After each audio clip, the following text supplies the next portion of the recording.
So guys, আজকে আমার খুব একটা দুঃখের দিন, বলবো না, বলতে হলে এটা আমাকে সবাই চেনো, তোমরা আমার চ্যানেলের নামও জানতো, রূপকথা চৌধুরী, কিংবা কখনো কখনো চেঞ্জ আইডি চৌধুরী চায়।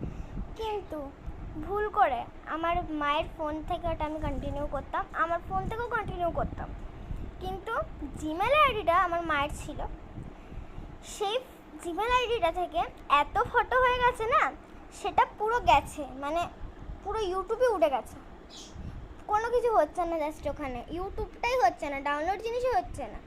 তো তার জন্য আর কী করবো, আর আমি তার জন্য ভিডিও বানাতে পারছি না, মানে ইউটিউবই হচ্ছে না, ভিডিও কী করে বানাবো। তো এটাই হয়েছে প্রবলেম। আর আমি এখন আমার বাবার জিমেল আইডি থেকে কাজ করছি। বাবার জিমেল আইডি ঠিক আছে, আর তাতে অত ফটোও থাকছে না, মার ফোনে যেমনি আছে আমার ফোনে মায়ের জিমেল আইডি যেতে ছিল তাই হয়েছে। চলো, যা করা যাবে।